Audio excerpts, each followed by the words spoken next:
While I was swimming at the pool, the lifeguard asked me, "When do you think you'll drown?" "I can float for a couple minutes, why?"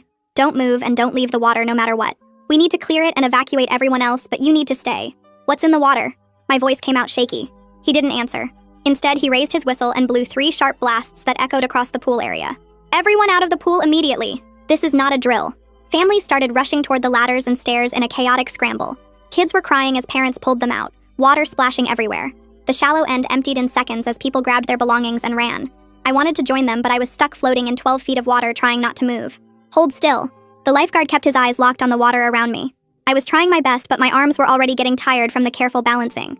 The sun beat down, and without movement, the water felt colder. Some families had stopped at the fence instead of leaving completely. A few called out encouragement, telling me to relax and breathe and stay as still as possible. Others had their phones out recording whatever was happening. I could see the little red lights pointing at me from multiple angles. 3 other lifeguards appeared with long-handled nets used for cleaning debris. They spread out around different parts of the pool, moving slowly and carefully. The one nearest to me kept the net raised, ready to strike at something. Their faces were all focused on the water like they were hunting. My breathing quickened despite trying to stay calm. Something was in the pool with me. Something dangerous enough to evacuate everyone else but keep me frozen in place. The lifeguards crept along the edges, scanning every inch of water. One of the lifeguards near the diving board suddenly plunged his net into the water. He struggled with something heavy, pulling and twisting the pole. The other guards rushed over to help, leaving me unwatched for terrifying seconds. Together, they hauled up their catch and my blood went cold. An alligator thrashed in the net. Not huge, but big enough at maybe 4 feet. Its tail whipped back and forth as they struggled to control it. The crowd at the fence gasped and more phones came out. Someone called animal control while the guards carefully carried the netted gator toward the pool house. But the lifeguard assigned to me didn't relax. He kept scanning the water around me with the same intensity. That's when I understood. If there was one, there might be more. "Can I get out now?" My voice cracked with fear. "Not yet. Stay still." He pointed to something in the deep end. A dark shadow moved along the bottom. Slow and purposeful. Much bigger than the one they'd caught. The guards saw it too. They all shifted positions, trying to get an angle with their nets. But it was too deep. Too far from the edges. "It's circling under her," one of them said quietly. My whole body trembled, sending ripples across the surface. The shadow continued its lazy patrol of the deep end. Sometimes closer to the surface where I could make out its prehistoric shape. Sometimes deeper where it became just a dark blur against the blue. Then someone in the crowd screamed, "There's another one in the shallow end!" All heads turned to see a smaller gator that had been hiding near the steps. It must have been there the whole time while families evacuated right past it. One lifeguard ran over with his net while the others stayed focused on the one beneath me. Animal control arrived in a van pulling up to the pool gate. 2 officers in heavy gloves and protective gear came in with specialized equipment. They took over netting the shallow end gator while assessing the situation with the larger one. "How big is the one under her?" the officer asked. 6 feet at least, maybe 7. The lifeguard's voice was grim. They discussed options while I floated helplessly above the predator. They couldn't net it from the edges. The pool had no drain access to empty it quickly. Tranquilizer guns risked making it thrash and attack. Every solution put me in danger. "We need to get her out without triggering its prey drive." The animal control officer studied the gator's movement pattern. They decided to create a distraction. One officer went to the opposite end of the pool with raw chicken from their van. The plan was to draw the gator away while I swam to safety. But gators were smart. It might not take the bait. When I give the signal, swim straight to the ladder. Don't splash, don't panic, just smooth, steady strokes. The lifeguard positioned himself by the nearest exit point. The officer dropped the chicken into the far end of the pool. The splash made everyone hold their breath. The shadow stopped circling. For a moment, it stayed perfectly still beneath me. Then slowly it began moving toward the bait. "Wait for it." The lifeguard held up his hand. The gator reached the middle of the pool. Still too close, but getting farther. My muscles screamed from staying rigid so long. The crowd pressed against the fence, recording every second. "Now! Swim!" My arms pushed through the water in the slowest, smoothest strokes I could manage, while every instinct screamed at me to thrash toward safety. The ladder was only 15 feet away, but it felt like miles as I forced myself to glide forward without splashing. Behind me, I heard the wet sounds of the gator moving through the water toward the chicken, and I kept my kicks small and controlled. My fingers stretched out and finally wrapped around the cold metal rail of the ladder. I pulled hard and fast, my right shin scraping against the rough concrete edge as I scrambled up. The lifeguard grabbed my arm and yanked me the rest of the way out while the crowd around the fence erupted in cheers and clapping. My legs turned to jelly the second my feet hit the pool deck. Someone threw a big beach towel around my shoulders as my knees buckled and I dropped to the concrete. My whole body shook so hard that my teeth clicked together even though the Florida sun was beating down hot. Curtis Berg walked past me toward the pool edge carrying a long metal pole with a loop at the end. His partner held up a thick plastic board like a shield, while they moved closer to where the big gator was still investigating the chicken. They worked together like they'd done this 100 times. Curtis extending the pole while his partner blocked any potential lunges. The gator's tail swept side to side as Curtis tried to loop the catch pole around its neck. The pool manager rushed over to me with a clipboard clutched in his hands. He kept asking if I was hurt and shoving papers at me while water dripped off my bathing suit onto his forms. His face looked more worried about getting sued than about whether I was actually okay. I couldn't focus on his words because my phone started buzzing like crazy in my bag on a nearby chair.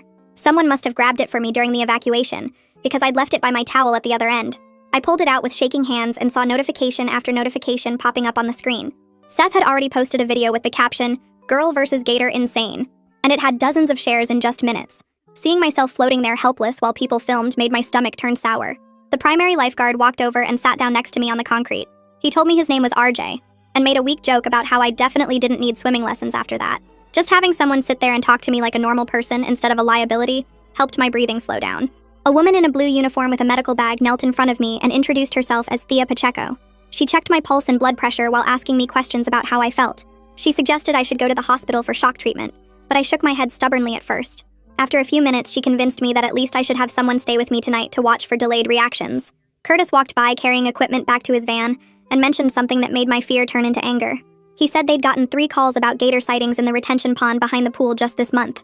3 calls, and nobody had thought to check the fence or warn swimmers about possible danger. The pool manager heard him and his face went pale as he realized how bad this could look for them. More people kept coming up to check on me, but I just wanted to go home and process what had happened. My legs felt steady enough to stand after about 20 minutes of sitting on the deck. The manager kept trying to get me to sign his papers, but I told him I needed time to think about everything. RJ helped me gather my stuff and walked me to my car to make sure I was okay to drive. The parking lot felt weird and normal at the same time, like the world should have stopped but didn't. I sat in my car for another 10 minutes before I felt ready to turn the key and head home.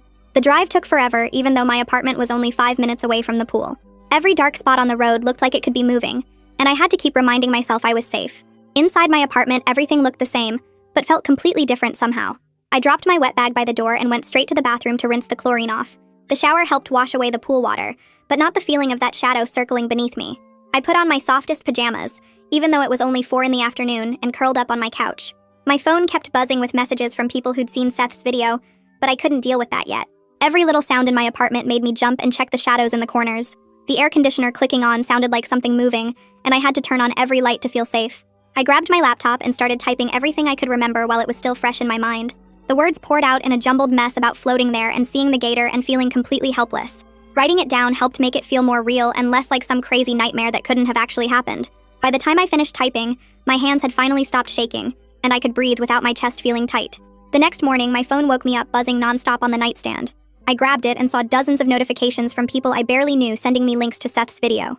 My stomach dropped when I opened it and saw the view count had already hit 50,000 overnight. The comment section made me want to throw my phone across the room. Half the people blamed me for not getting out when everyone else did, saying I was stupid for staying in the water. Others claimed the whole thing was fake and staged for attention. Someone had even slowed down the footage trying to prove the gator was CGI. I scrolled through hundreds of comments calling me an idiot, a liar, an attention seeker, and worse. My hands started shaking again and I had to put the phone down. The pool manager called while I was still in bed trying to process everything. His voice sounded nervous and rushed as he asked how I was feeling, then immediately launched into why he was really calling. He needed me to sign a statement saying the pool wasn't negligent, and this was just a freak accident nobody could have predicted. Something about his pushy tone and the way he kept repeating that the pool had followed all safety protocols made my stomach turn. I told him I needed time to think about it and hung up before he could pressure me more. Later that morning, I called the pool office asking for a copy of the official incident report.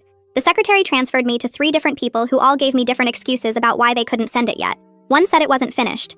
Another said I needed to file a formal request, and the third claimed they needed manager approval first. My usual habit of just accepting whatever people told me started cracking. I kept asking questions about when it would be ready, and who exactly I needed to talk to. Seth texted me a long apology around noon about posting the video without asking me first. He said he got caught up in the excitement and didn't think about how it would affect me having it go viral. He offered to help set the record straight online and post an update with the real facts about what happened. Part of me was still hurt that he'd violated my privacy like that, but I appreciated him recognizing he'd messed up. We started texting back and forth about what information to include in his follow-up post. That afternoon, I drove back to the pool to grab my sandals I'd left behind in the chaos. The place was completely empty with yellow tape across the entrance. I ducked under it and walked around to where I'd been sitting. My sandals were still there by the chair along with my sunscreen and water bottle. As I picked them up, I noticed something that made my blood run cold. The perimeter fence had a rusted latch that looked like it hadn't been maintained in years. Near the bottom was a gap where the fence had pulled away from the post, definitely big enough for a gator to squeeze through. My hands shook as I took photos from every angle. That evening, Curtis texted me privately with something that made my anger burn even hotter. He sent screenshots of call logs from his department showing they'd received multiple reports of gator sightings near the pool dating back 2 months. 2 whole months of warnings, and nobody had thought to check the fence or increase safety measures. The validation that this wasn't just bad luck but actual negligence gave me a new determination to push for real answers. The primary lifeguard reached out asking if I wanted to meet for coffee to talk about what happened. We met at a small place downtown where he looked around nervously before telling me he'd raised safety concerns about the fence weeks ago. His supervisor had brushed him off, saying it wasn't in the budget to fix it yet. He was scared to speak up publicly because he needed his job, but wanted someone to know the truth. We sat there for an hour sharing what we each knew, and forming an alliance based on our shared need for the truth to come out. 3 days later, I was in the shower when the sound of running water suddenly transported me back to floating in that pool. My chest tightened and I couldn't breathe as the memory of that shadow circling beneath me flooded back. I had to turn off the water and sit on the bathroom floor until the panic passed. That's when I finally admitted I needed help and booked an appointment with Jada Whitfield, the school counselor who also did private practice. The city posted an announcement on their website that the pool would be closed indefinitely pending a full safety review. Part of me felt relief that nobody else would face what I went through, but I also felt bad for all the families who relied on the pool for their kids' summer activities. The whole community routine was disrupted because of something that could have been prevented. Then Seth forwarded me an anonymous message someone had sent him through social media. A city employee claimed they knew for a fact that the perimeter repairs had been repeatedly delayed due to budget cuts. The message included dates when the work was supposed to happen and when it got pushed back each time. This information turned my scattered anger into focused determination to document everything properly and make sure people knew what really happened. I sat at my kitchen table that night with my smartwatch connected to my laptop, scrolling through the data from that day at the pool. The heart rate graph showed exactly when everything started, jumping from 72 beats per minute to 143 the moment the lifeguard told me not to move. It stayed high for the entire 23 minutes I was trapped in the water, with spikes reaching 160 when the big gator circled directly beneath me. I took screenshots of everything and organized them into a folder along with the fence photos and the information Curtis had sent me. The next morning, I printed copies at the library and put them in a manila folder, my hands steady now with purpose instead of shaking with fear. The City Recreation Board meeting was scheduled for Thursday evening at the community center, and I spent the whole week preparing what I wanted to say. I practiced in front of my bathroom mirror, timing myself to keep it under 5 minutes, making sure I stuck to facts instead of getting emotional. When Thursday came, I wore my most professional outfit, a navy blazer I'd bought for job interviews, and arrived 30 minutes early to get a seat near the front. The room filled up quickly with concerned parents and curious residents, many of whom I recognized from the pool that day. Curtis arrived in his animal control uniform and nodded at me before taking a seat across the aisle. The primary lifeguard came in looking nervous, sitting in the back row like he wanted to disappear. The pool manager was already at the front table with the board members, shuffling papers and avoiding eye contact with everyone. The board president called the meeting to order and announced they'd hear public comments about the pool incident before discussing next steps. Curtis went first, standing at the podium with his official report in hand. He explained in his calm, professional voice how his department had received 7 separate gator sighting calls near the pool area over the past 2 months.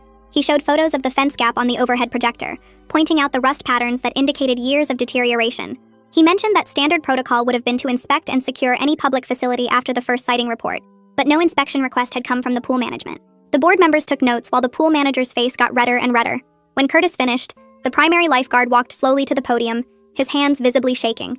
He told them about the safety memo he'd submitted 6 weeks ago requesting fence repairs and additional safety equipment. He pulled out his phone and showed them the email receipt proving he'd sent it to the pool manager, who had replied that it would be addressed in the next budget cycle. He described how he'd been told to stop being paranoid when he suggested doing perimeter checks before opening each day. His voice got stronger as he talked, and I could see other lifeguards in the audience nodding along with his testimony. My turn came next, and my legs felt like jelly as I walked to the podium.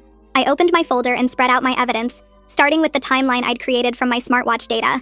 I showed them the heart rate spikes, explaining what was happening at each peak, my voice getting steadier as I focused on the facts. I displayed the fence photos on the projector, zooming in on the gap and the rust, then showed Curtis's screenshots of the prior sighting reports.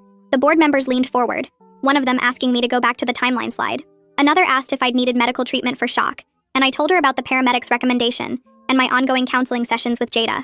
When I finished and sat down, my whole body was shaking, but I felt proud of myself for speaking up. 3 more residents testified about seeing gators near the pool in previous weeks and reporting it with no response. A mother described how her kids had been swimming right where the shallow-end gator was hiding just minutes before the evacuation. The board members huddled together for a whispered discussion before the president announced they were ordering immediate fence repairs with self-closing gates and professional wildlife barriers. They also mandated an independent review of all pool safety protocols and management decisions from the past year. The pool would remain closed until these measures were completed and verified by outside inspectors. The room erupted in scattered applause while the pool manager slumped in his chair. After the meeting adjourned, I was gathering my papers when the pool manager cornered me near the exit. He suggested we could work out an arrangement that would help me move past this trauma while protecting everyone's interests. He pulled out a document from his briefcase, mentioning compensation and closure, but I recognized it as a non-disclosure agreement from the header. My fear of authority transformed into something harder as I looked him in the eye and told him no, then walked around him and out the door. That night, I woke up at 3 a.m. gasping for air, my sheets soaked with sweat from a nightmare about drowning in dark water. I sat up and used the technique Jada had taught me, looking around my room and naming 5 things I could see: my dresser, my lamp, my water bottle, my phone, my closet door. Then 4 things I could touch: the soft sheets, the cool wall, my damp hair, the carpet under my feet. 3 things I could hear: the ceiling fan, a car passing outside, my own breathing slowing down. 2 things I could smell: my lavender lotion, the faint scent of dinner still in the air. 1 thing I could taste: the mint from my toothpaste. By the time I finished, my heart rate was normal, and I could breathe again. The next day, Seth texted asking if he could post an update about the board meeting with my permission. We worked together on the wording, making sure it focused on the systemic failures and the safety improvements rather than drama or blame. He posted it that afternoon, and within hours, the comments shifted from attacking me to supporting accountability and prevention. 2 days later, I drove to the animal control facility where Curtis worked, wanting to see the captured gators before they were relocated to a wildlife preserve. Curtis met me in the lobby and walked me back to the holding area where 3 large containers sat with air holes and locks. Through the reinforced glass viewing window, I could see the big one that had circled beneath me, resting calmly in shallow water inside its transport container. It looked different here, just an animal that had wandered into the wrong place, not the monster from my nightmares. Curtis walked me back out to my car and mentioned they'd be moving the gators to a preserve next week. I thanked him for everything and drove home with my hands still shaking on the wheel. That weekend, Jada texted asking if I wanted to try swimming at the indoor rec center pool. My stomach turned just thinking about water, but I knew I had to face this fear somehow. The indoor pool was smaller and shallower with no way for wildlife to get in. I changed into my suit with trembling fingers and met Jada by the shallow end. She stayed right next to me as I lowered myself into the 3-foot section. My heart pounded, but I forced myself to push off from the wall. I managed 3 short laps before my breathing got too fast and I had to stop. Jada helped me out and we sat on the bench while I calmed down. It wasn't much, but after weeks of avoiding water deeper than my bathtub, it felt huge. She reminded me that healing takes time and every small step counts. A few days later, Seth forwarded me an email from someone at the city. The primary lifeguard who saved me had gotten promoted to provisional pool supervisor during the closure. Reading that news made my whole week brighter, knowing my ally was moving up. The city's investigation report came out the following week, confirming everything we'd suspected. They found maintenance failures going back months and inadequate safety protocols throughout the facility.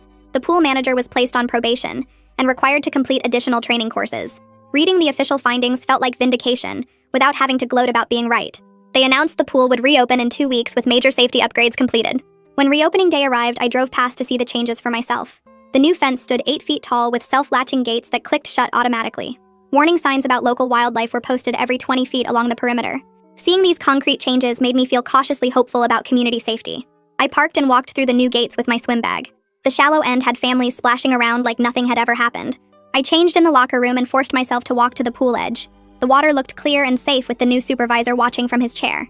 I slipped into the shallow end and started swimming slow laps near the edge. After 2 laps, I climbed out calmly on my own terms without panic or rushing.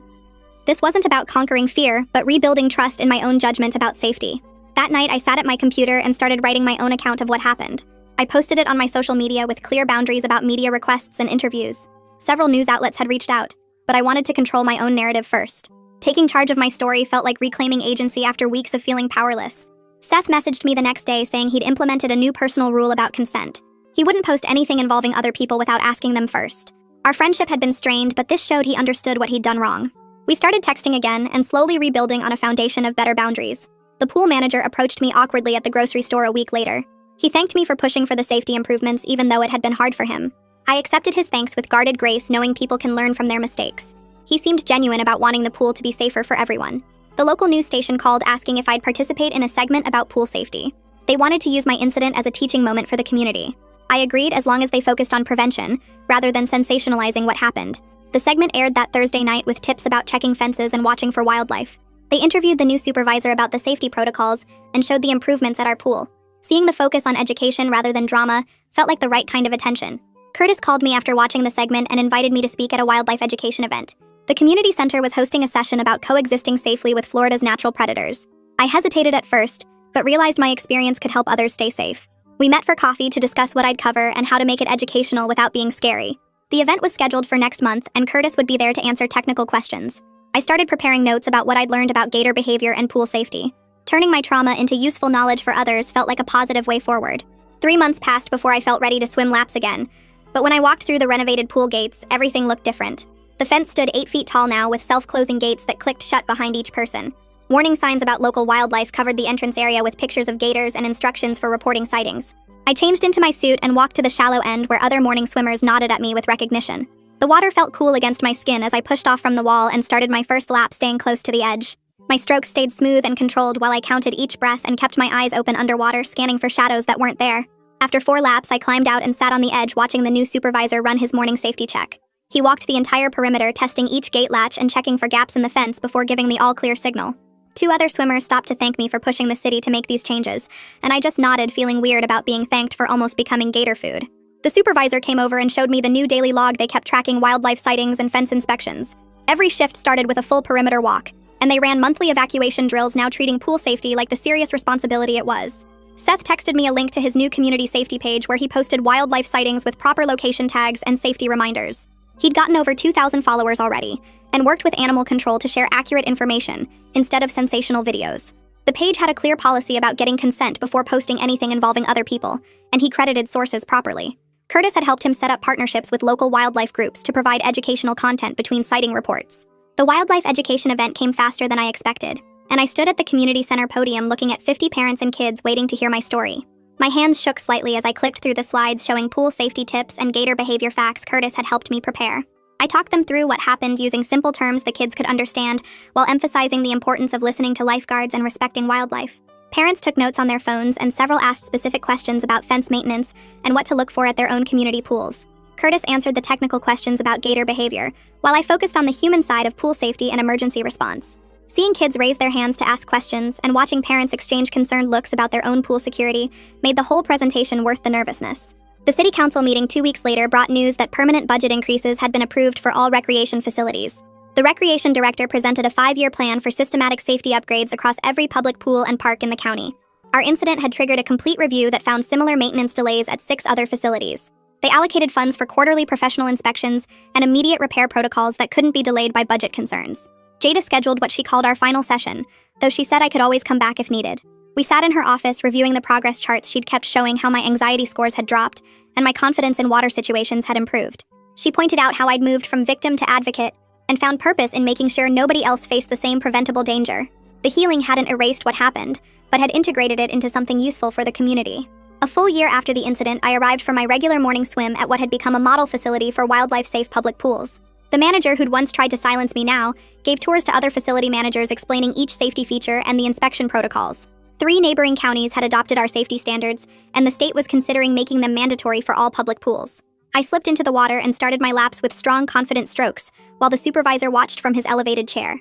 We exchanged a brief nod of acknowledgement as I passed his station, knowing we'd both played a part in these changes.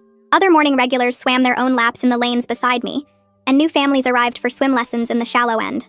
The pool that had almost killed me had become the safest in the state, because we'd refused to let them sweep the danger under the rug. My morning routine felt peaceful now, with the sun warming the deck, and the water clear enough to see the painted lines on the bottom. The fear hadn't disappeared completely, but had transformed into healthy awareness and respect for the wildlife we shared this space with.